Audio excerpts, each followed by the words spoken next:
Thank you guys first and foremost for joining us tonight on this episode of More Than. I was going to say it is a very special episode. Sometimes the word special kind of denotes celebration and happiness. I don't know if it's that. I'd probably switch what I said and say it's a very important episode. For those of us who have joined us before, with More Than, we speak about highlighting the stories of BIPOC community. We've begun this series with the brilliant roster at Quell.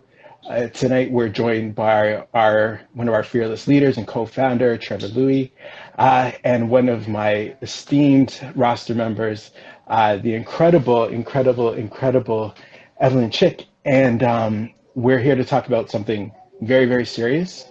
Tonight's episode is addressing the subject of Stop Asian Hate. And I don't know if there's a great place to begin, so I would just ask with, earnestness, how are you both feeling? Evelyn, I don't know if you just want to start, maybe a quick intro for anyone who may not know you and what you do, and if you could just let me know how you're feeling right now. Yeah, absolutely. And I appreciate that question because I think it's super important for us to share that earnestly, for others to really feel the kind of ups and downs that I've felt all week. But to everyone who's watching, my name is Evelyn Chick, and I'm a part of the Quell roster.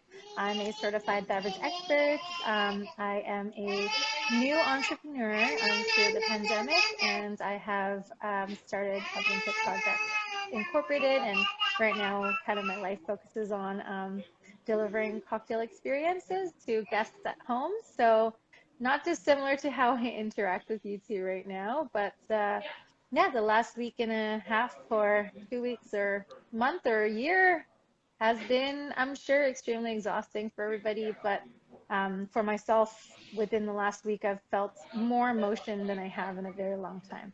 I think that's sort of how I can sum up the situation at the moment. Right. And I guess there's no one way to feel or no moment that is going to mirror itself for any long period of time.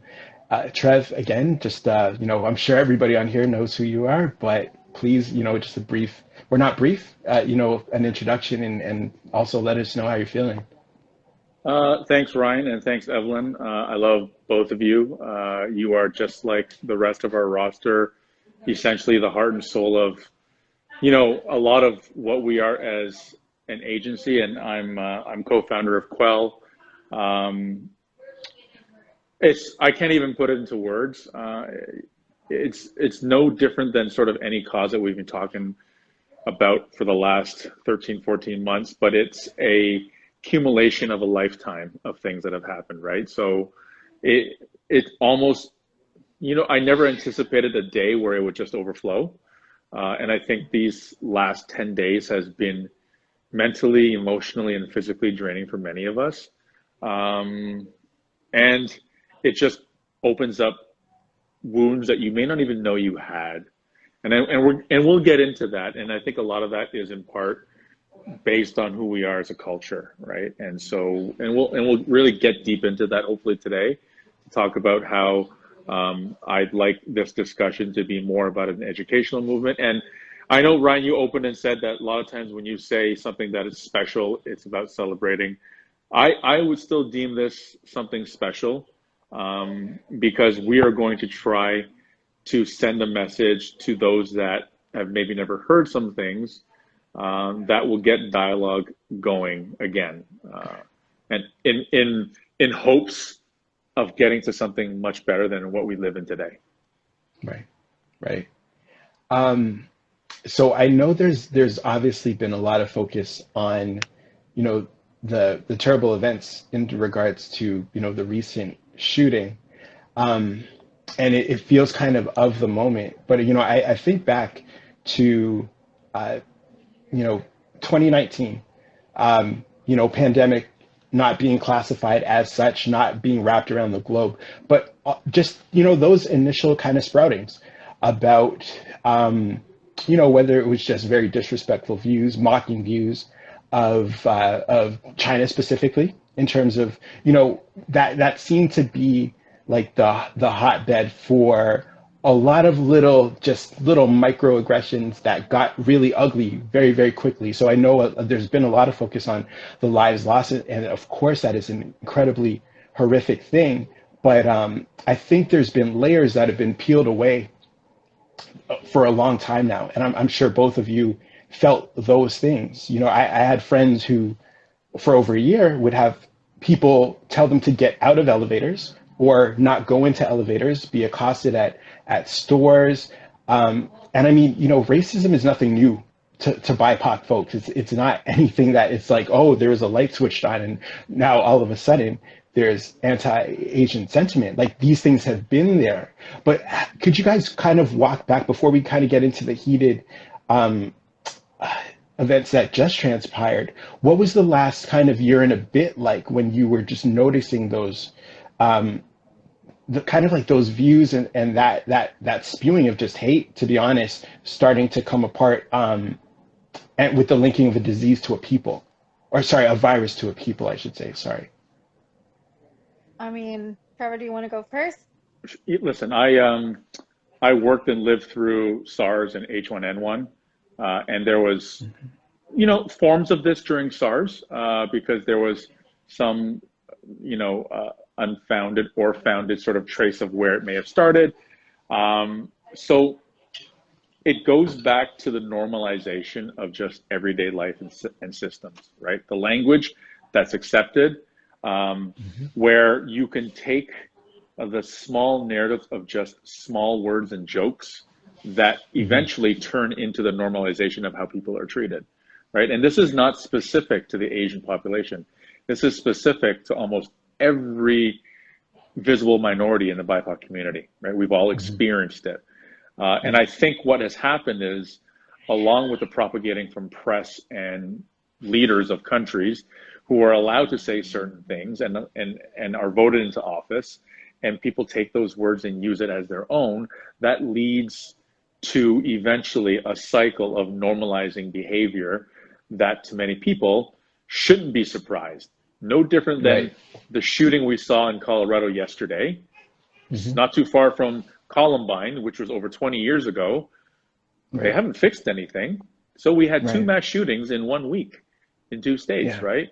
And so whether we're talking about gun control or racism or determining the factor of what is a hate crime, this determines how the rest of society sort of moves and reacts.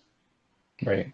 Right. So you're saying basically like there's an easing in, like, you know, this really kind of subversive type of like casualness almost, right? Because, oh, jokes are jokes, or, you know, we don't really say that in front of whatever group we're talking about. So it's okay, right? And then it boils and bubbles over, and this is kind of where we get to.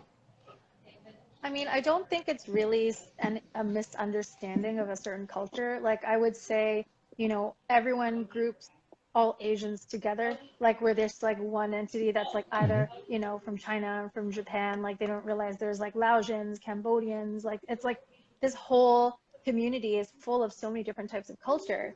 But Hmm. it's not really the misunderstanding of a certain fact. It's a not wanting to understand factual things that allow for everyone to sort of continue spreading this like ignorance around. And I remember very vividly when COVID first started, having to explain to people what wet markets are, because they think that it's this like crazy dirty thing. And like Trevor, of course, like you work with food all the time, there's a really terrible perception of Asian food that's like put onto that our culture because of, you know, misunderstandings or the not wanting to understand. And I had to explain to someone wet markets are simply markets that are just like, you know, St. Lawrence Market is a part of our day to day. Like, I grew up in Hong Kong. This is where we would go on a Sunday with my grandma. My grandma picks, you know, the pork that she likes that particular day, and then they chop it room temp and they give it to us. And it's perfectly clear. It's kind of like leaving a leg of hamon out. It's like the exact same idea, but because it's a part of a culture that they don't understand or they don't want to understand, it's all of a sudden something that's really bad. So I remember defending, you know, my hometown, my race and everything to do with the weird notion of this whole virus being started by one race and continuously carried out by one race is just so out of touch and so ridiculous. And then perpetuated by the whole political aspect. Well, and if you take a look at this whole notion of the disease being transmitted from a bat to a human being, that video that went viral of a woman having bat soup was a video that was 3 years old, that was not even in Wuhan. But that someone felt the need to write a caption in that video, post it on social media, it went viral, and all of a sudden, now the jokes about Chinese are wet markets, they're dirty, we eat bats for dinner. Like the whole narrative it's no different than the narrative of we eat cats and dogs and our kitchens are dirty and our food should be cheap and MSG will kill you. These are all parts of stories and narratives that were created and put into a system that exists today because they've been normalized. Right. I totally agree. And I mean, just, the idea that inclusion, and experiencing other people, conversation, the idea that those things don't hold weight is laughable to me, because you see where we get, you know what I mean? Like that ignorance, like it's just fertile ground for this kind of thing. When you don't know someone, when you don't have a point of reference, when you have fear, because anything that we're not familiar with, whether it's your first roller coaster to your first bite of something that you maybe have never eaten before, yeah, there's a little trepidation, right? There's an unease. And I mean, amusement parks and, well, food maybe not a good example with the point I'm going to make, but when we get to people and people's stories and their values and an unwillingness to engage in them, it's super dangerous. You guys mentioned food. I remember being in elementary school and having a lot of stress on Monday mornings just before lunch, because in the West Indian community, my folks are from Barbados, Sunday dinner is, as in a lot of communities, is a big deal, right? So if Monday to Friday I was getting peanut butter and jelly sandwiches like everyone else, it was rice and peas and chicken and mac pie and everything like that. My Sunday night leftover, the meal I looked forward to the most on the weekend, it's Monday lunch form, was the meal I dreaded the most, because of the questions, because of the shunning and those things at school, right? And I mean, these are just little kids that were taught at some point that like there's something wrong with my food because it was different. Yeah, and Ryan, those dishes that we were so ashamed of taking to school Yeah, are the yeah, dishes that are being now inspired by other chefs not part of our culture, who are yeah, selling it for 2 times what we could sell it for, yeah, right? right. It's innovative when somebody else does it. It's built on the bedrock of white supremacy. And I try to explain this to people. We looked at the shootings yesterday and how every major armed gunman has been treated compared to every young black teenager in the US that's been Hmm. gunned down, right? Yeah. White supremacy has nothing to do with burning crosses and hoods. Oh. White privilege has nothing to do with money and class. Those are the two things that we need people to understand, is that the Yeah. bedrock of North American society and our systems are built on a foundation of white supremacy. And Hmm. that's why, Evelyn and I talked about this the other day. We had this exhausting catch-up talk about why we're tired is no different than the story that Rai, you and I shared last year when we talked about Black Lives Matter. Is we are extra tired because it's not our job to explain anymore, because Yeah. we didn't build the systems. So the only way for us to change is for those who built the system to agree to start to tear the system down. Right. Right? That's when we are able to find real change. Because I we agree. don't own or run most of those systems. The ones we Hmm. do are the ones that we founded and built ourselves, right? Right. Well, Right. it's so much like rooted in education and upbringing too, right? Like we talked about in our pre-chat about like our childhood memories and how so much of it is kind of feeling this lesser power that you have with just children around you. So Hmm. even if you were to go in with pride, you are always made feel less because of the superiority complex of these Right. other children who were taught by their parents that the whiter the better. Like I vividly remember, you know, my mom saying, hey, put some sunscreen on or else people are going to think that you're going to be like too dark and they're not going to like you. Or people Yeah. saying that, you know, oh, you're way better off because you're whitewashed. Like that notion of superiority is just like built into the foundation of our society. And if we Right. don't fix it from the ground up, there's just no way. And Right. talking about these different events, like, you know, we are reliving our trauma every single day. Speaking of the events that has happened pre everyone realizing that it's been happening. Right. Right. It's funny. I don't know how many times in the last week people have asked me, so do you still get, you know, examples of racism or like, do you experience it yourself?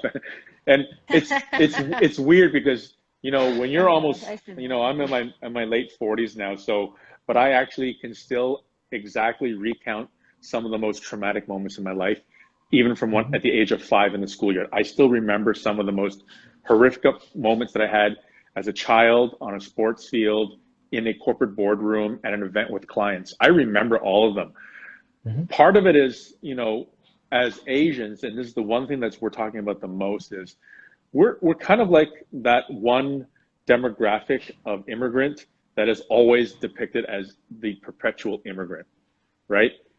Going back to this notion of being the model minority. And that's how actually still our parents still talk to us. Like if you were to talk to my parents or Evelyn's parents about what's going on now, they'll probably say, don't worry about it. This is happening for a while. Just mind your business. Everything will be okay. Right. And that's how we've grown up. And that's how our parents are depicted, how our grandparents are depicted, and how we've been treated in terms of being the model minority. Sorry, not to interrupt, but I feel like that's such an important point. Just for anyone who maybe is hearing that term for the first time, could you just expand on that a little bit? Because I feel like that is such a critical thing that'll probably walk us to another topic later. And I'm talking about, you know, the interconnectedness and the support of each other in other BIPOC communities. But if you could speak to this, if both of you could speak to the idea of the model minority idea, that'd be great. Go ahead, Evelyn. I mean, it's the very notion that you are, you know, especially as an Asian woman, you're supposed to be like submissive and let things slide. Otherwise, you're a dragon lady or you're too vocal. Or if you're not, then you're not emotional enough. Like there's always the notion that, you know, as an Asian immigrant, you're supposed to be just okay because you're hardworking, dedicated. Those are your traits. It's just grouped in with it. It's in your blood. Right. So it diminishes and dehumanizes our ability to actually work hard and to jump through all these hoops because this is now just a trait that is a part of your race. But then it's only brought up if it's convenient to the point that you're trying to make. Right. That's the model minority. Yeah. And that's coupled with a boatload, like a shitload of microaggressions that are normalized in our everyday language that have been part of this joke montage their entire lives. Like the perception that we are all brilliant in math, we're smart, we're rich. You know, I don't know how many times I've been asked whether I can see normally through my eyes. There's no way you can be an athlete. You know, do you know Kung Fu? You know, does your dad own a corner store? You must be good at laundry. Like these things are things that we've been listening to our entire lives, right? Right. And so those microaggressions are normalized through years. What we have not been able to do within this country, and my daughter's of mixed race, she is half Black, half Asian.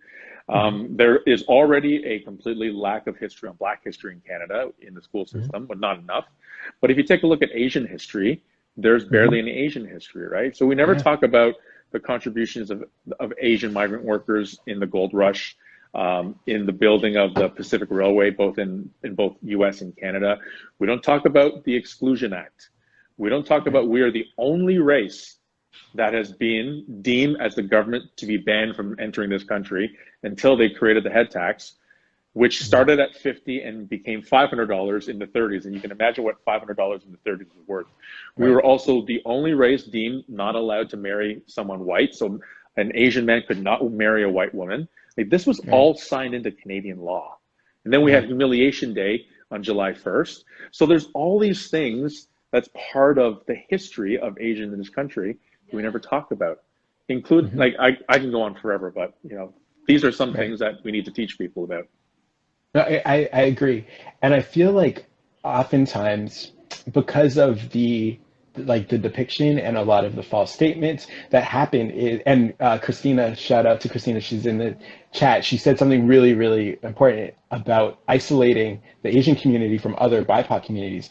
And I know that what happens a lot of times, especially when we're talking about this whole model minority scenario, is you get resentment from other groups. It's weird, like within the little buckets of racism, you can feel as a community that like, I could feel like as a Black man, I'm the lowest, right? And I feel like, oh, other BIPOC communities feel like they're better than me, or I'm being told that they're maybe not as good as white people, but better than me, right?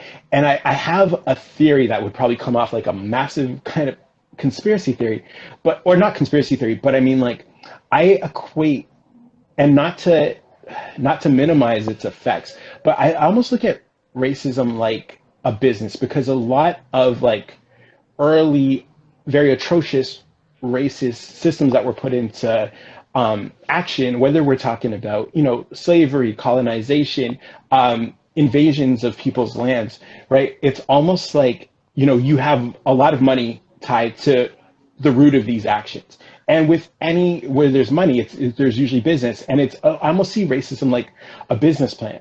And it's kind of like, okay, we're going to put these people in a precarious situation and these people in this precarious situation. But what happens if they get tired of it and all band together? Then we're fucked, right? Well, so how do we keep them apart? Like I literally feel like the divisiveness is really a big part of the big racist tool. Like that was like one of the biggest sections of the racism business plan, is to make certain that within our own communities and then as separate BIPOC communities, that there's a mistrust, that we see almost like different levels, and that it really does a good job of keeping, like that unity that I feel like is really, really critical in terms of supporting each other's causes from happening quick enough. Do you guys have thoughts about that? Oh my God, this is like the white elephant in the room, because there's already a tremendous guilt on both sides of both the Black community and the Asian community, because we have this history, right? And it's not necessarily a great history, right? If you go back to the riots during Rodney King and what happened with the Korean community and the Black community in LA, it didn't start there, but there's a big chunk of that. But you think about where we are today, and some of the crimes in the Bay Area being against Asian seniors were with young Black youth. Yeah. This is all part in what I believe, like what you said, as built on the foundations of white superiority that pits us communities against each other, right? We need to stop the oppression Olympics and get on the same page and find a way to be unified, because for those who hate both of us, our groups, they are relishing in the fact that at some point they see us fighting. Right. And we can see this among other groups as well. And it hurts to see this. I read the comments. I know we've talked about it, to see how I've seen other people say, well, the Asians, they haven't really supported us, so this is karma. And then I've seen the other thing as well. And I'm like, oh man, we got to stop this. It's so painful to read. And it feels very obvious. So it's a little frustrating when, you see people not getting it, because, a lot of times, like cliches or terms that we hear all the time, I know a lot of times they're downplayed, but I feel like they're important, because if something that's said is like, can stand the test of time, then there has to be weight in it. And, often you'll hear people say, I wouldn't wish that on my worst enemy. Right. So, and usually it depicts a situation where there's a lot of pain, a lot of stress, and like, aside from, physical harm or loss of a family member or a loved one, like what hurts more than, the effects of bigotry and racism? And as groups who live through it and understand, I understand kind of like where frustration can come in and an us versus them because it literally was created as an us versus them. But it's like, if who could understand your pain better than somebody who is experiencing your pain, right? So I know it's a long road to kind of walk, but I feel like these are the kind of conversations that we need to have. I know I had people say, hey, like you're posting about this. I didn't have any Asian people post about BLM. And for me, I'm like, I have friends, I have people that I count as blood in all kinds of communities. So like, you can look at people that and you can look at, and I feel like when we limit our interactions, our true interactions, because I mean, we live in, especially being in a city like Toronto, you interact a lot with all kinds of people for the most part. And I think we confuse that with like relationships. Just because we see a lot of difference in Toronto doesn't mean we're experiencing it. Like how many like real friends of different races, sexual orientations, what have you, people with disability, whatever the difference is, how many can you really count that you know?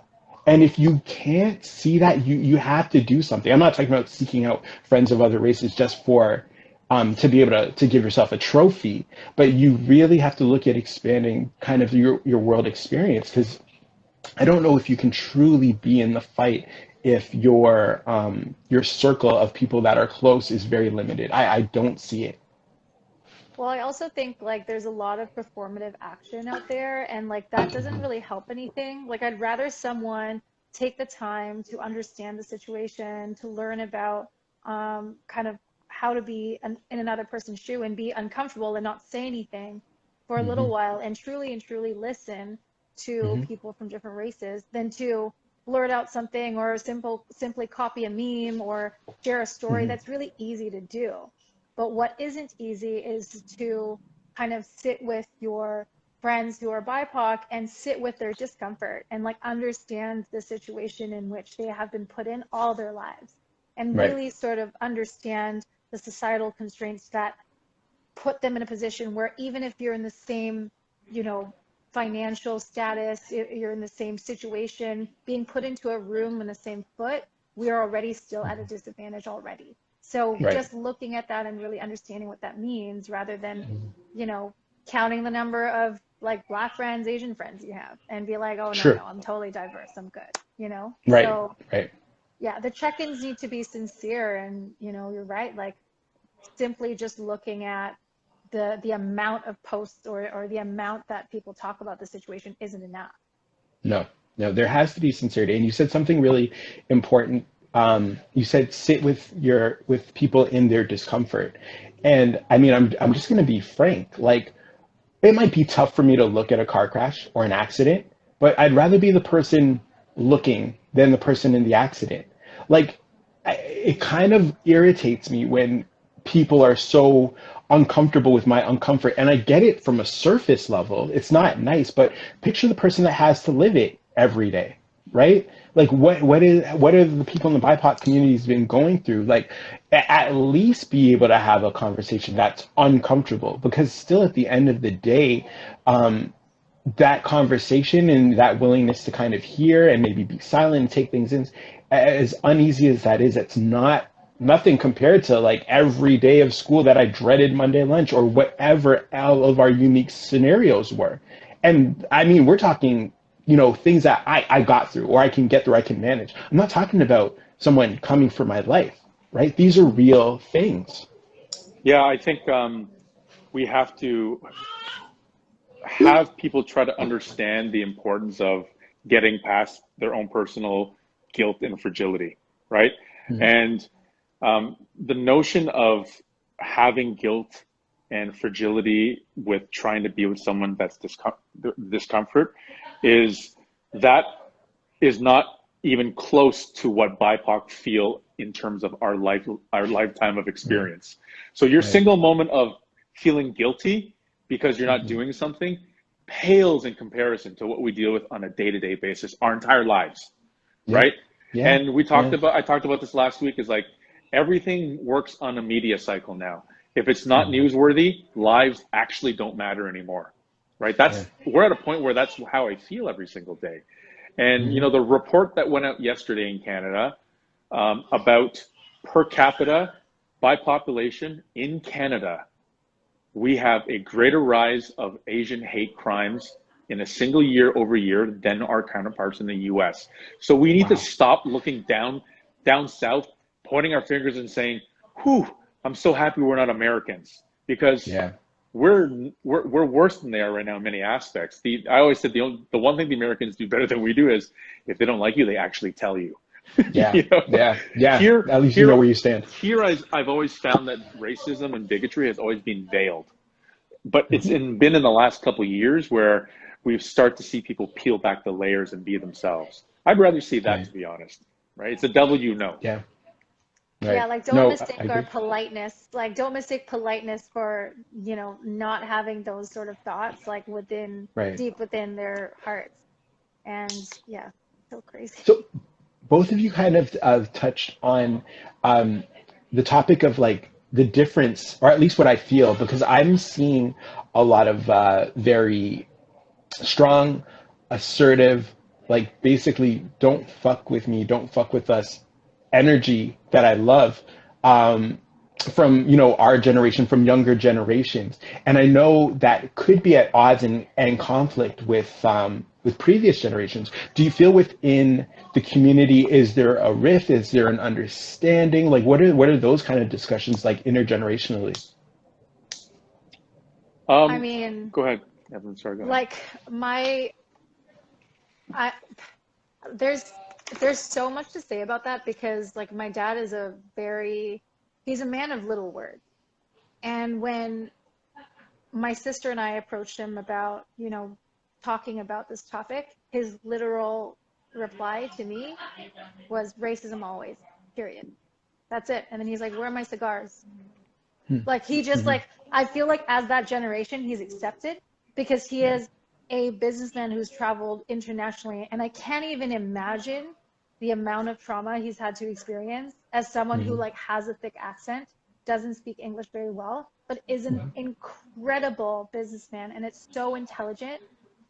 And I just can't even imagine him being like in this situation, not being able to really defend himself. I think he just gave up, really.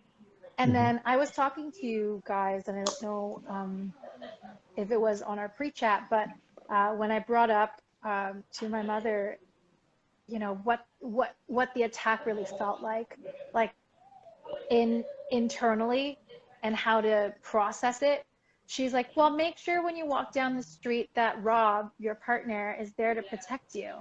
And I like, that was when I honestly lost my shit, because I'm like, so my mother, who's like, you know, again, a person who doesn't have a lot of words, she felt like her adult Asian daughter has to walk down the street with a giant white man standing beside her for her to feel like I'm in a safe space. That is how kind of insane it is. But neither of them, I feel like, is there to address this situation, because they're like, this is how it is. And it's actually really crazy to me, because obviously I'm very vocal about it. Trevor, you're very vocal about it.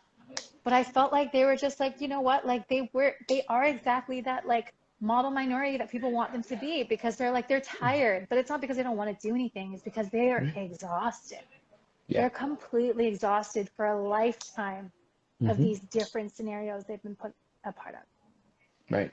So if you take, sorry, Ryan, so if you take a look at the model of Evelyn's parents, it's probably something you can replicate with most Asian parents in the same generation for the last 40 years. And I don't know what the number would be if you were to poll them on whether or not any of them would have reported any of these hate crimes or racism that existed in their lives. Most of it has gone unreported. So even today, the things that we hear in terms of the numbers spiking, I would say the majority of things that are being said or acted out on in terms of anti-Asian hate and racism is unreported. Even from my perspective, Evelyn says she's vocal now and I'm vocal now. Well, for the first 45 years of my life, I wasn't vocal. So I was a model minority myself. You know, I was called chink in a boardroom. I was called yellow slant at my office. You know, like I never said anything. I would just laugh with people and just pretend, it's just a joke, right? So you think about that, you multiply that over the entire population of our Asian community, that's years of holding stuff in, suppressing our feelings and pain, right? Right. Yeah. I mean, because it's not just being taught, head down, it's okay, just go deal with it. It's also too, when we feel like there's a lack of support. So we're getting that messaging from, family or elders, people we respect, and then the system doesn't show itself to lend a hand to anyone who may want to speak out or reach out for help. You mentioned boardroom things, and sometimes I might look shocked, but there's no shock because I have experienced those things. Yeah. I remember a while back working for an athletic company. This was like one of my first jobs out of college. And I was in like a warranty department. So I was talking to someone who was upset about like the performance of their product. And we were trying to facilitate like something to appease them and like, get them a replacement shoe. And I remember him saying, yeah, I'm not picky. Just don't send me any basketball shoes. I don't want to wear anything a nigger would wear. And all I could do, or all I felt I could do in the moment was hang up. I hung up. And I remember being fearful of hanging up, where I would be well within my rights to do whatever I felt at the time.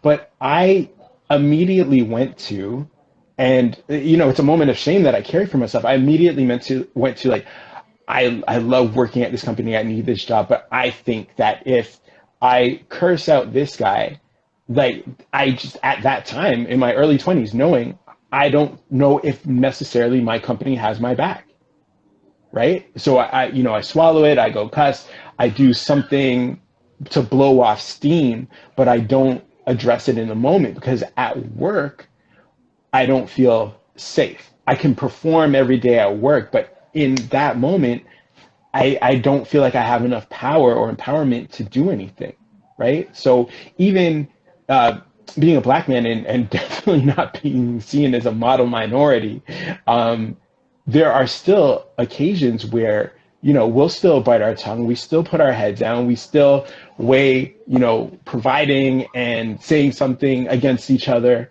And I think like those walls have to come down. I mean, that was a younger version of me who would not put up with that today. But I mean, I don't, when I bring up the questions about asking, about the generational rifts, I definitely have no kind of judgment on anyone who's kind of been, taught or trained or figured out it was their best strategy to comply. I know what builds that, right? But I'm so glad to see it starting to shatter. I will say, Ryan, that if there's anything that's come out of this in the last week, I've actually had a number of people message me privately to tell me that they were ready to start speaking and that they felt that they'd been quiet for too long. And so this is where it starts, right? It starts with a couple of people, and then a couple other people feel a little more comfortable because they need a safe space to have a discussion. Because for many of us growing up, we didn't know where to turn to talk about these things. It wasn't something you went to your guidance school counselor to talk to, or you went to HR to talk about. Like in the 90s, I wouldn't go to HR if someone said something to me because, like you said, imagine being on the receiving side of this hate, but fearing for your job or well-being just to report it, right? Yeah. So yeah, right. I always Being in feel a like boardroom where no one looks like you. Sorry, Yeah, Evan, go 100%. ahead. No, it's exactly that point. I feel like the BIPOC community is always left to their own devices to build support systems. And it's as like enough, enough is enough. And I love the sort of phrase that Christina, who's, one of my best friends in the world, says. She's like, I love that you have June 2020 Black girl energy right now because you're angry. You're Yeah. angry and you're ready to roll. And like, I've been angry for a while, but at the same time, it needs to be, I hate that we need to be logical in this and we have to educate logically. Sometimes I just want to like scream on top of my lungs and like ask people, shake their heads, smack them in the face, be like, do you not understand what's going on? But I feel the same way. I have a lot of people reach out to me in the last week and genuinely wanting to learn and wanting to listen. And that those are the individuals who I am happy to extend my emotional labor on, to educate Right. and to bring them Yeah. into our realm, you know? So I think Mhm. it really speaks volumes when we do band together. And I made a post the other day, and it's shocking that, you know, people are surprised about the 1900% of anti-Asian hate crime that's been on the rise since COVID. I'm like, what did you think was going to happen? Right. And it really takes about 8 bodies on the ground for anyone to realize that this is happening. Does it Hmm. always have to end in bodies? It's Yeah, crazy. it really, really is. And I wonder about the surprise. Um, about that stuff because again, like, early on in the conversation, Trevor talks about, the history of jokes and the comments and the things that are allowed to pass, right? These, like, and sometimes like these soft stereotypes, right? That don't seem as aggressive in nature, just like float, right? So when you have, like you said at the beginning, Trevor, that video circulating and this image, and then also the knowing that, like, or at least the thought maybe previous that, you know, an Asian person may not stand up for themselves, right? If someone has that perception, it is just going to roll to the part where, like you said, there's bodies on the ground, and not just now, because I truly believe in what Trevor said about a lot of things being unreported, and I'm not talking about small stuff. I'm talking about a lot of probably just as equally horrific things that just don't go reported because maybe no one cares, or it feels safe coming forward. Um, I mean, I don't know if you haven't sort of followed Daniel Day Kim and his mission to go to Congress to speak about passing bills on anti-hate legislation. He talked about a lot of the misnomers of what people believe the stereotypes on Asians are. One I didn't even know myself is that the fastest growing poverty group in terms of ethnic markets is the Asian group in New York City. They are the fastest growing poverty group. How many people would actually know that it would be the Asian community, right? right, There's all yeah. these statistics that are just people haven't really taken the time to do the research to read. And Hmm.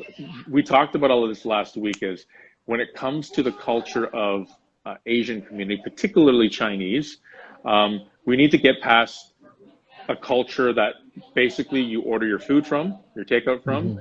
you Yeah. fantasize on the fetishing of women and Hmm. kung fu movies, right? So Yeah. if we took those Yeah. three out, there's a whole lot about Hmm. our culture that you need to learn. The other part is, I don't know about Evelyn, but for me, there's this internal Asian guilt that I have in a lot of people not even talking to the fact that a lot of the violence that's been happening to people in the US and here are people in our Asian community that are not Chinese. And we Hmm. carry this burden that this whole China virus stereotype has affected other people in our Asian communities.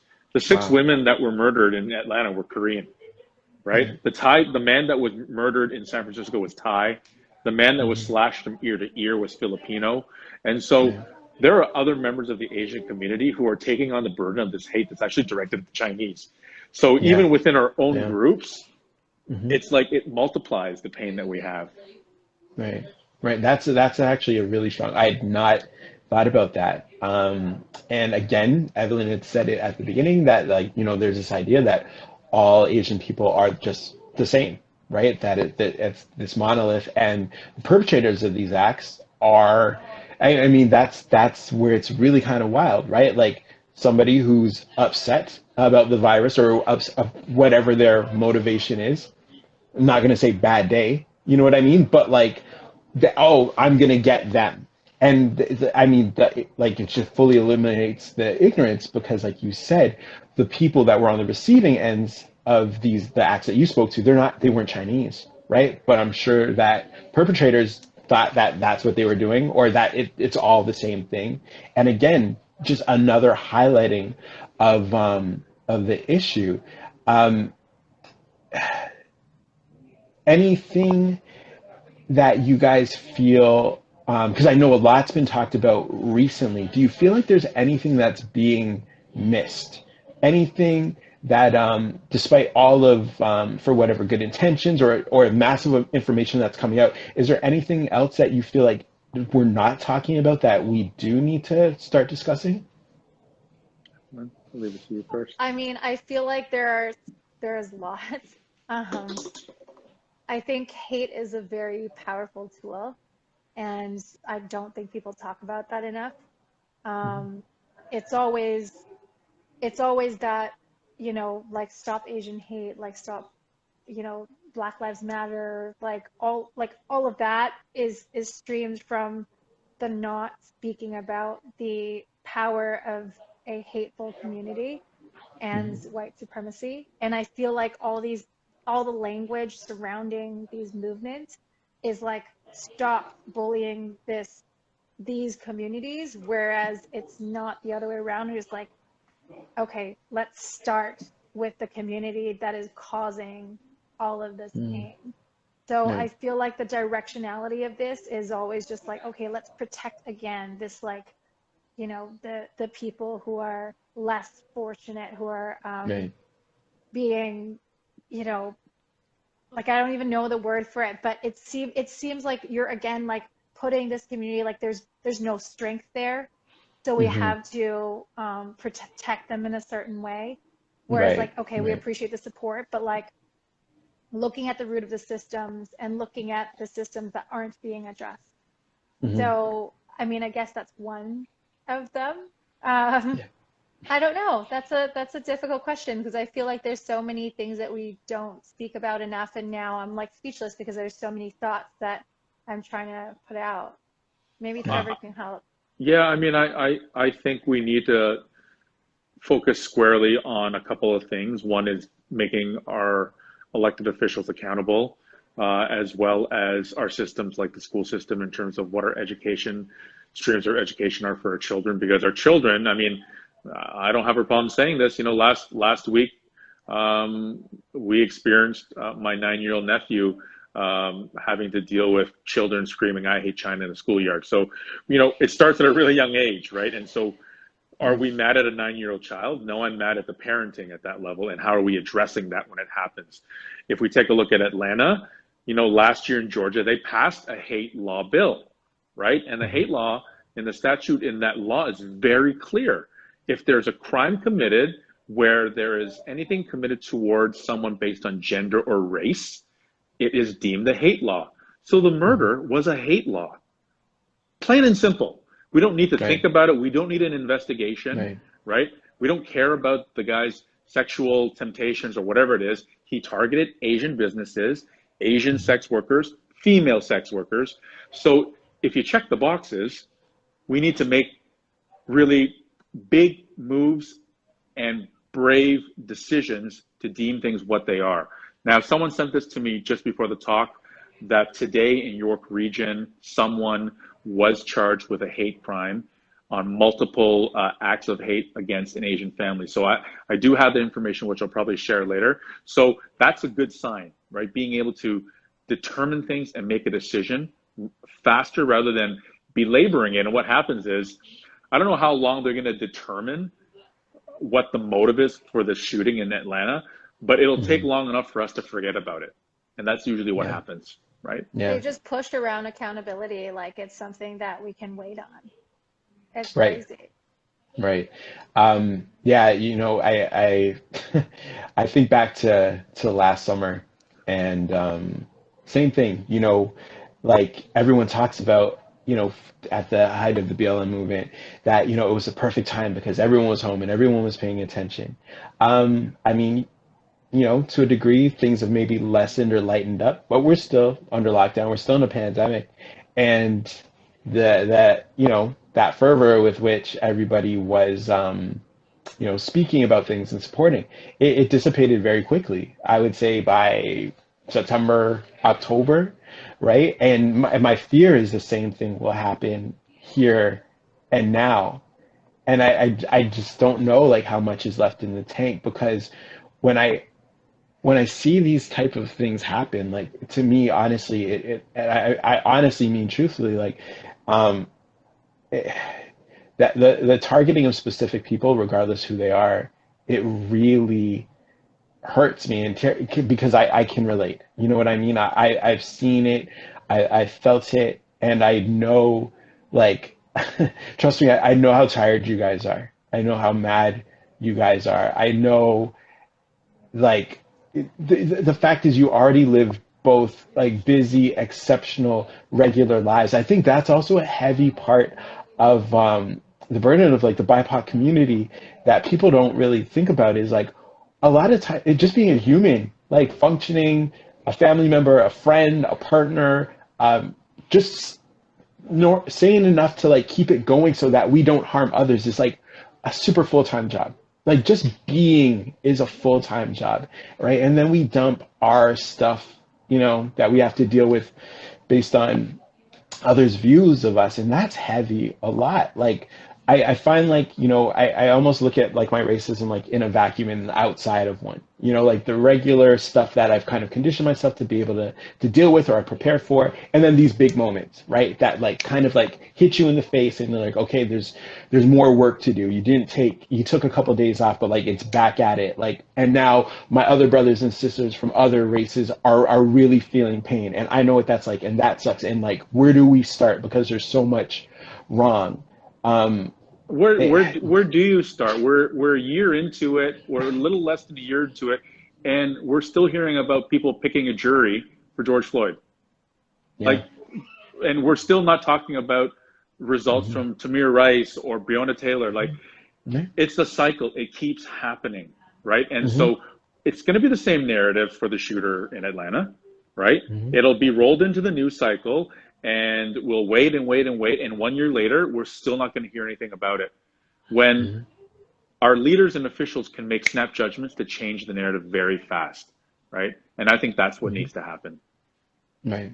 Yeah. But it's also the people who, voice support and initially, and they, like you said, lose steam very quickly. It's very easy to say that I support a notion and then all of a sudden realize how much baggage that comes with and then drop it because it is easier for you to not engage with it.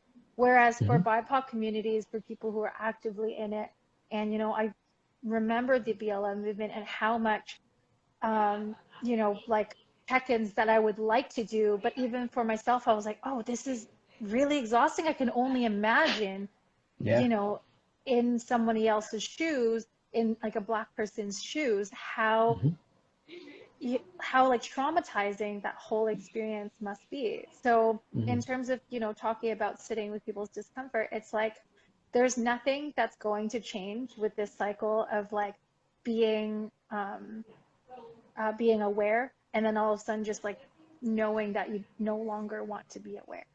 Like that cycle has to end for people. And I don't know how to teach people how to do that, but I think it has to come from a point of making sure that you do empathize, and it comes from the heart. It's not like anything you can post, and it's not really anything you can say. It's really, look into your day-to-day and look into your language, your actions, and how you feel and how you think, and really make those changes there. Because when we lose steam, who else is going to pick it up? You like rest for 2 days, and like you said, you pick up the pieces, but without everybody else who isn't our particular race or not in the BIPOC community's help, like eventually we're going to run out of bodies to talk about, and like, or maybe we won't. Like, it's just going to continue happening that way. Yeah. It's funny. Not funny, but like I felt that different ways, because literally like we could run out of bodies because if we don't change, it's heading there. And then I think also too, there's like a comfortability with like the media will kind of almost join in depending on what side, this happens, like, we are forgetting. So we can all talk about the fact that we're forgetting, but like, we're still forgetting. You know what I mean? Like, just because it's illuminated by media or whoever else, it's like Trevor said, like it goes into the news cycle. So it almost feels like something's being done because we're talking about the fact that it's, we have awareness that it's not being dealt with, but like, who are we going to make sure that like that stops? Trevor kind of spoke to the fact about holding elected officials accountable, and that's a big thing. We see a lot of frustration and a lot of disinterest and a lot of distrust in terms of politics and people not wanting to bother or not feeling like there's weight in that. And I can honestly say, yeah, sometimes I feel like I'm on both sides of that. Like I know how crucial it is to be able to use whatever voice you have to empower yourself to make difference. And I know also the feeling of feeling like nobody's listening, nobody really, really cares. How do you guys kind of navigate years of frustration, but knowing that you still have to fight because your awareness won't let you do otherwise? How do you manage? One thing that I've learned over the last couple of weeks is I am going to try to deliberately find a way to only accept opportunities to speak up when I believe my voice and my message is being taken seriously and authentically. I have no problem in sharing this, and I won't name the news outlet, but someone had messaged me for an interview. And I'm going to paraphrase this, right? This was in a message. Hey, Trevor, I got your contact information, and I wanted to contact you a couple weeks ago when Jeremy Lin was called coronavirus on the basketball court. But that fizzled after the weekend, and it wasn't a story anymore. Now with the shootings, I feel it's relevant again. Wow. That to me is exactly what we live in, the box in the system, right? People got murdered, so Asian hate was relevant again. Ooh, I didn't have a problem sending a message and saying, by the way, this has always been relevant. It's whether or not you choose to put coverage on it. And I think we need to be very comfortable in making people uncomfortable, okay? Yeah. That's the biggest thing is we need to be uncomfortable to get to comfort, right? So that's one of the things that I'm consciously trying to do. I don't want to do every interview. I want to make sure, and a lot of times you don't have control of it, to be honest. You could do a 10-minute interview and they cut it and there's 30 seconds of it. But at least if the intent is there, there's a big difference, for me at least. Got it. I like that. I think that's very smart. Yeah. Yeah, I mean, same with me. You slowly learn sort of who you decide to allow for yourself to care for, because there's a lot of, reach outs that aren't particularly for you or particularly for your race or for your community. It's for the particular person to feel a little bit better about themselves that day, that they definitely checked in and made sure they checked the box of checking in with a BIPOC personality.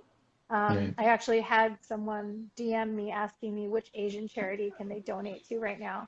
And I'm like, that's not something money can fix. Like, that's not, if you wrote a check and like this whole thing is going to go away, which I feel like a lot of individuals who don't quite understand this yet do this on a daily basis. Like, where can I donate to help Black folks? Where can I donate it to help like Asian people be better?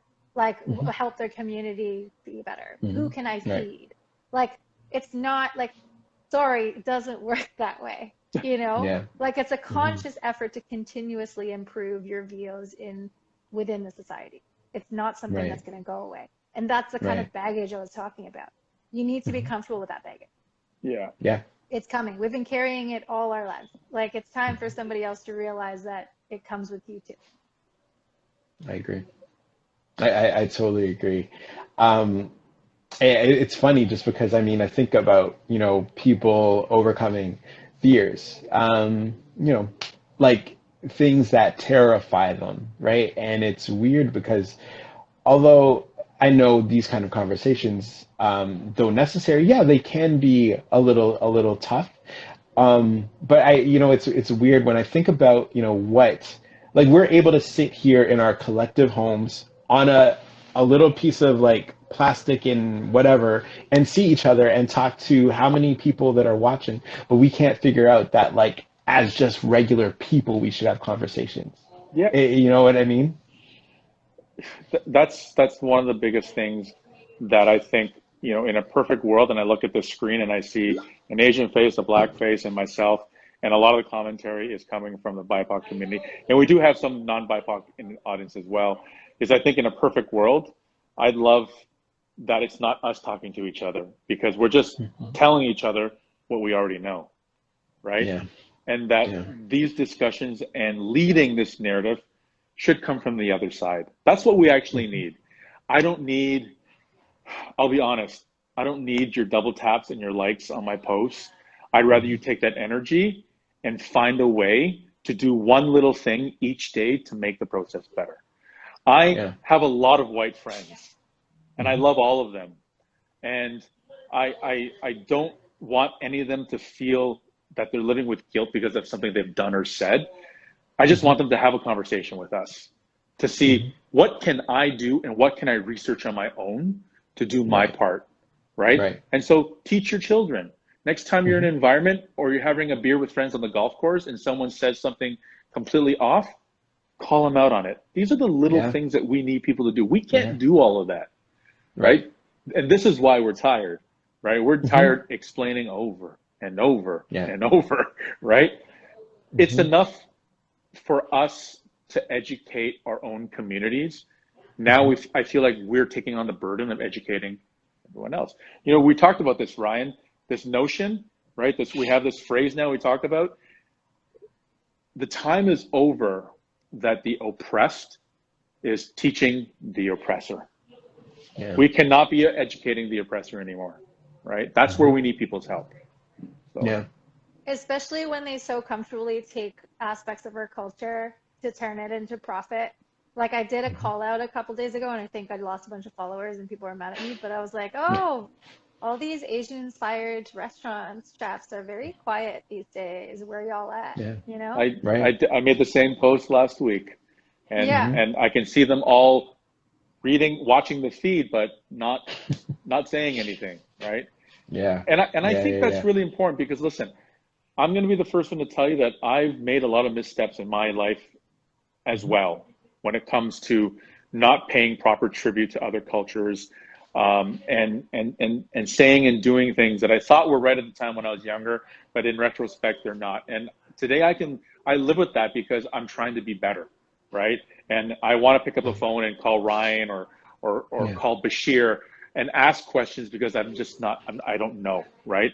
And I think that's where we need to go. But if you're going to live on this premise of profiting from other cultures, it's cool, I get it. But this is the time you can actually speak up because you have profited from other cultures. Brown faces, Yeah. yellow faces, black faces. This is your Yeah. time, right? Yeah. Yeah. Pay back with interest. I don't even want Yeah. dude, I don't even want the interest, man. Just acknowledgement sometimes is good enough, right? Yeah. Yeah. 100%. I hear you guys. I hear you. Um, I don't know. I feel like I could talk to you guys all night about this. Um, and just because there's value, there's comfort. Trev, you were right. This is special.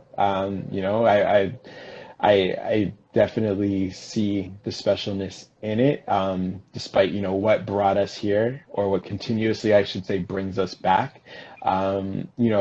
This may have been one of the heavier more thans because it feels like we're in the moment, even though we've constantly been in these moments. But, I appreciate just the candor and, just the willingness to kind of to be out there. I know this stuff's not easy. I think a lot of times because we've dealt with it so much or we think about it so much, it feels easy, but it's really not.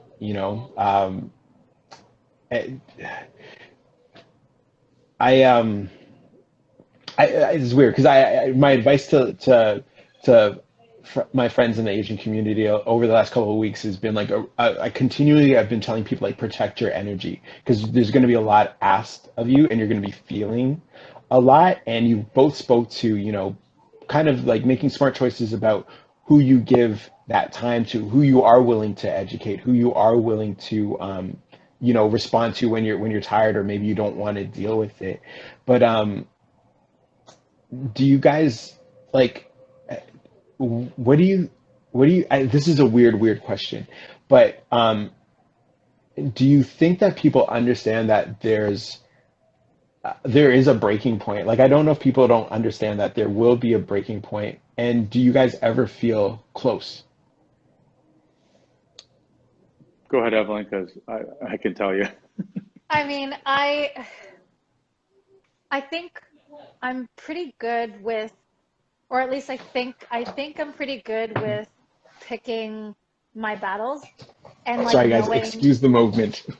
oh, no worries. But please Yeah, go like ahead. Go ahead. Go ahead. I'm pretty good with picking the battles because I know which hill I don't want to die on, if that Hmm. is, a phrase that I can use. Right. There is going to be a breaking point, but I don't think the breaking Hmm. point will be reached by, someone genuinely wanting to listen. Like if someone just wants to talk my ear off to like understand better, that's not going Hmm. to be my breaking point. It's going to be essentially more and more of people coming in and trying to utilize your energy for their own good. I think at some point there will be a breaking point, but like I Yeah. said, I think I've from your advice picking the hills to die on. Right. Yeah, I think personally that I almost hit that point a couple of times this past week because I've been really exhausted. Um, but at the same time, I kind of feel like with each wound that is reopened for Hmm. all our communities, I Hmm. feel like we're getting one step closer. I feel like there's actually a Gotcha. momentum, right? It's kind of like Gotcha. with, you know, with every cut that you put into our communities now, and not just mine, all our communities, we are Hmm. stronger and more united. And I know it sounds more like, rainbows and unicorns, but I actually truly think that the momentum is there for all our communities right now for a lot of the work that we're doing, and we're going to get there hopefully. Right. Um, I also want to use this opportunity to thank the amazing allies that have popped out of nowhere. Hmm. I've had a lot of people message me, pick up the phone, and call me just to check in. That, to be honest, I wasn't expecting. Right. And I hear you and I see you, and it means a ton. And Hmm. so that means a lot. That Hmm. there are people out there who are 100% coming on board to do more than they have done in past, Right. and that's some positive energy that we can get out of this. Right. I think that's a great point. I am so sorry. I stole my baby's room, and I'm trying to like so gracefully exit as you guys are making incredible, incredible points. And the reason why I brought that up is not to seem like threatening or anything, but there is a point where I feel like there's sometimes I think like I don't know if the understanding that some of this anger can really boil over, and a big thing that I think doesn't get talked about, and I mean it is a good thing, but you don't. I mean, there's going to be a time when people are going to be fighting back, and I mean like fighting back, and that's I don't know if we want to get there. I know it feels good sometimes to be able to, kind of like fight back or exert some sort of revenge. And this is not a threat to anyone by any means or anything like that. I'm not going that way. But I mean, I think it just kind of, I just want to like denote like the seriousness of the matter at hand. Yeah, I Do you think it's guys kind of know where definitely. I'm going? Like, Yeah, I Yeah, totally I know know where what you're you going. mean. Yeah, mhm, we don't, I mean, like, obviously, violence is not a good thing. Like, we've known this right, now, but like, how much like oppression and trauma does a community need to feel before it yeah, all just blows up? You right, know, like, I feel like the white community has done very well in terms of showing their frustrations and anger in a manner in which is never penalized.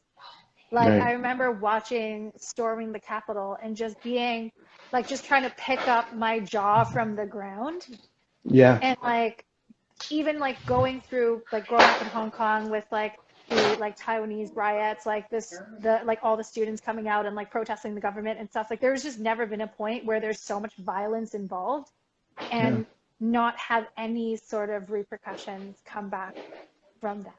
Like right, I remember like being a student, in Asia and like watching every single thing that the Asian students have done and being tear gassed and being like completely demolished by the police because we weren't following the rules. And then all of a sudden there's like a bunch of, you know, white folks who decided to go up against the government because they are frustrated with something, and that's completely acceptable. So I feel like even for us in our own nature, in our own communities, like we've experienced so much oppression that like we're just holding back on the violence, because I know that when that happens, it's going to be really, really ugly. And the results of that isn't going to be nice.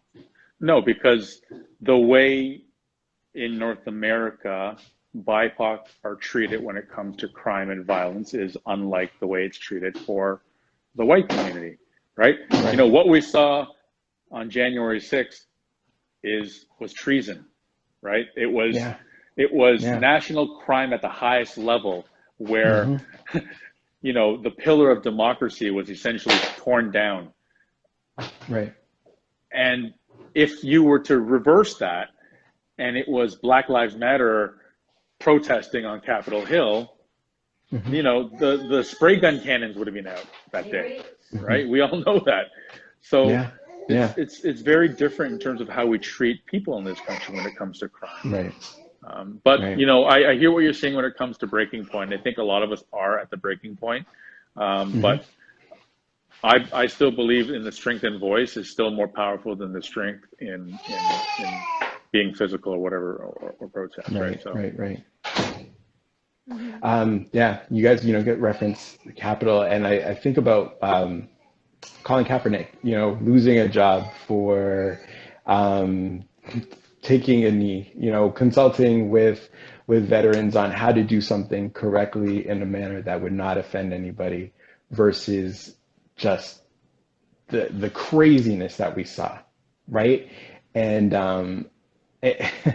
you know, when it's so made so evident that there are two sets of rules, and yet we can carry on and have these things happen, it kind of just leaves me beside myself, because I believe in the resiliency of people, and I also do believe that, you know, there are allies who are going to work tirelessly to help, because the help is definitely needed, but it's bewildering sometimes, you know, because it's like how great do we have to be? How cautious do we have to be while still expressing ourselves?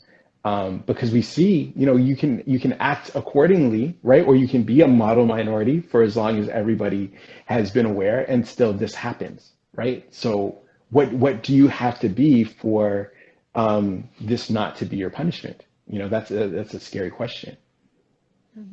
Well, this is not a plug for the agency, but let's talk about what Quell does, because you guys are part of Quell, and you know, it's not beyond just finding work for you guys in other spectrums, but it's about finding notable, purposeful work that we're trying to carve out and take back that space for us, right? Space that was taken away from us, right?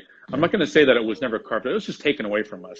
So in the process of finding meaningful work for the guys at Quell, like yourselves, it is about purposeful, impactful work of breaking down the systems that exist and convincing businesses that they need to build on a foundation of diversity and inclusion so we can take space back. And when we take space back, what we want is we want to have say in the creation, the creativity, and the narrative of what the story is. Not to be told by someone, this is the way it's going to be because we're hiring you for it. No, it's going to be a creative process by both of us. So you can't just buy our faces and use it for what you like. We're going to do this together and do it properly. And I think that's really, really important, right? Because at the end of the day, one of the things that can change everything is how we spend our money. We haven't talked about this in this hour. How we spend our money can change things, right? I canceled the NFL after Colin Kaepernick, personally, right? I was a big football fan for many years. And if, you know, and this is no offense to anyone that still watches football, but for me personally, I looked at it as a league and a business that owned a day of the week. They owned Sunday. They owned it. They were the church. They were more Mhm. powerful than God, and some would say, right? Mhm. Because they owned everything on a Sunday. To make a decision to essentially blackball a human being for taking a stand on police brutality. But every week, murderers and convicted felons are still allowed to play in the league.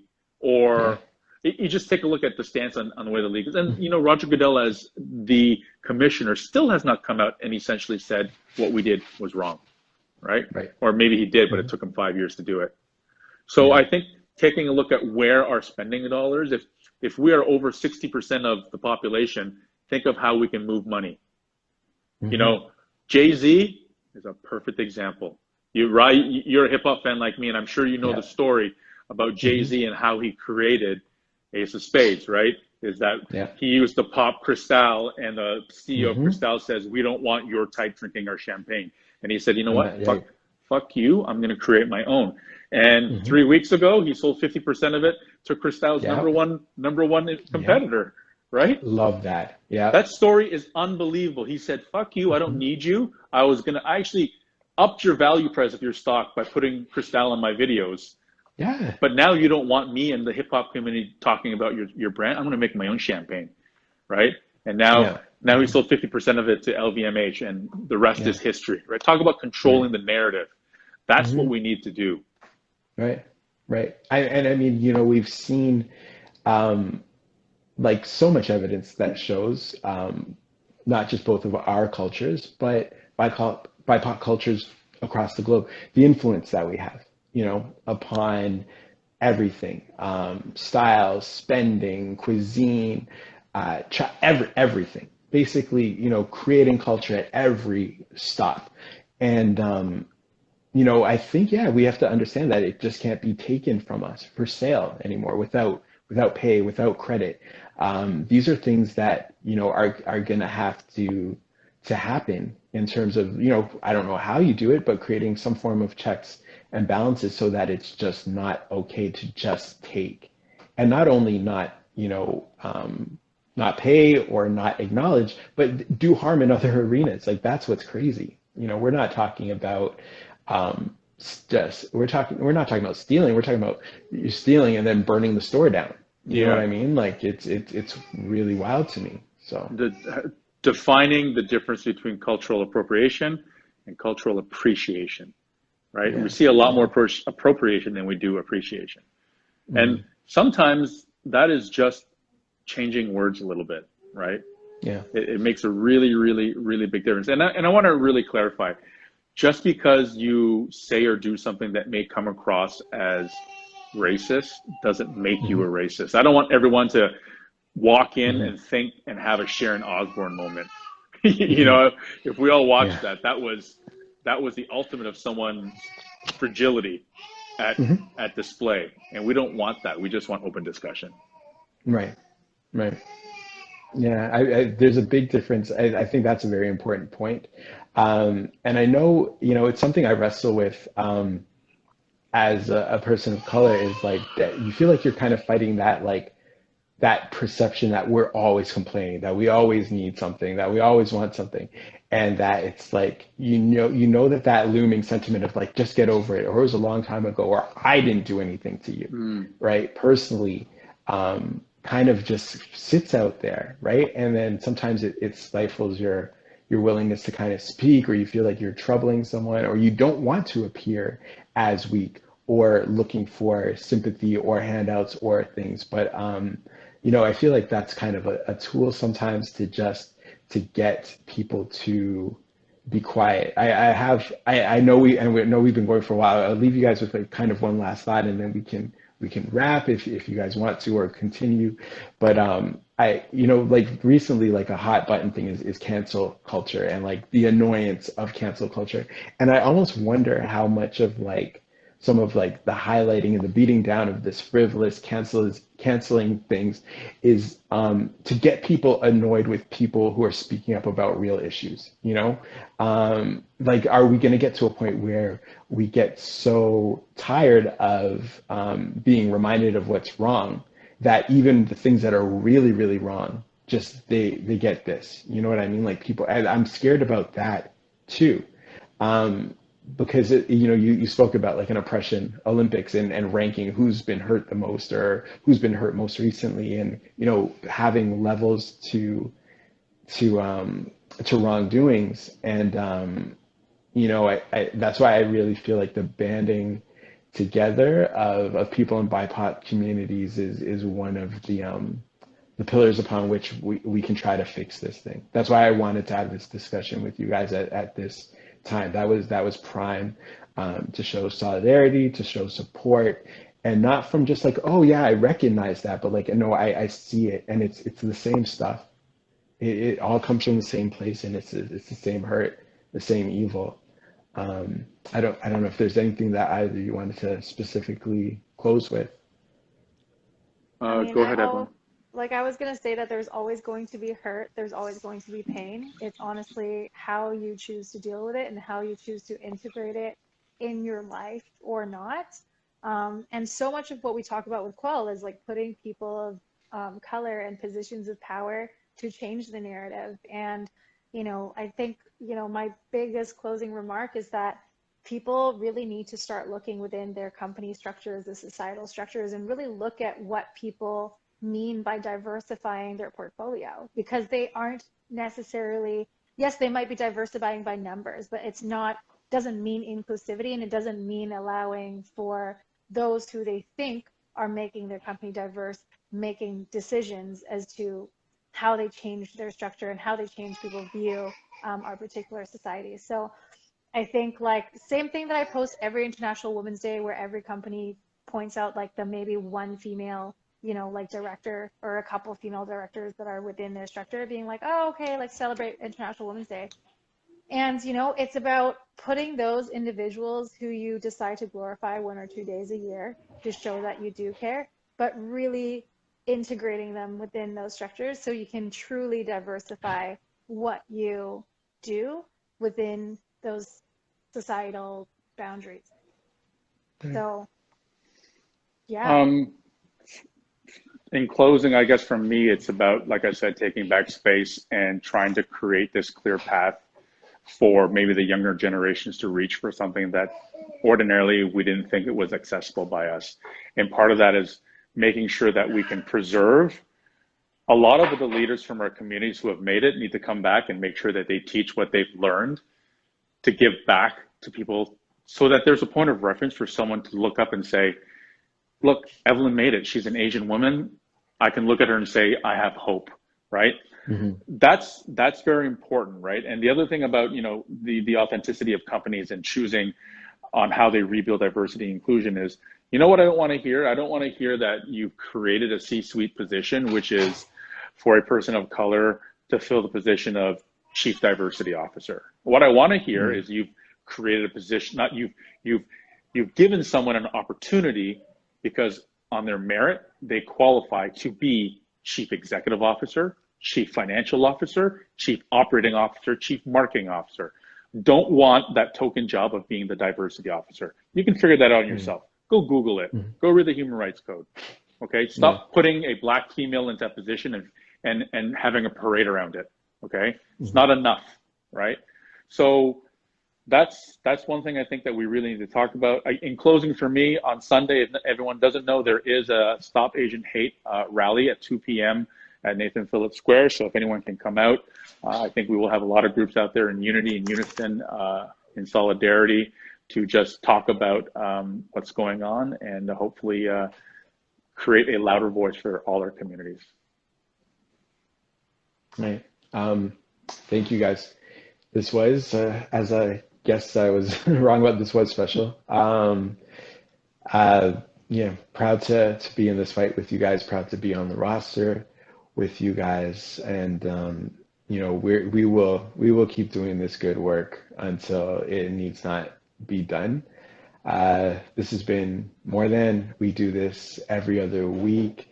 And for everybody that has joined, participated, listened, taken someone away, told somebody, I hope you enjoy it, because, we are all more than. Evelyn, Trev, love you guys. Thank you so much. Have a great night. Yeah. Thank you. Thanks to everybody for joining as well. Thank you, everyone. Thank Thank you, you. Ryan, Trev, and Steph, Okay, guys. who's in the Thanks, background guys. Yeah. organizing.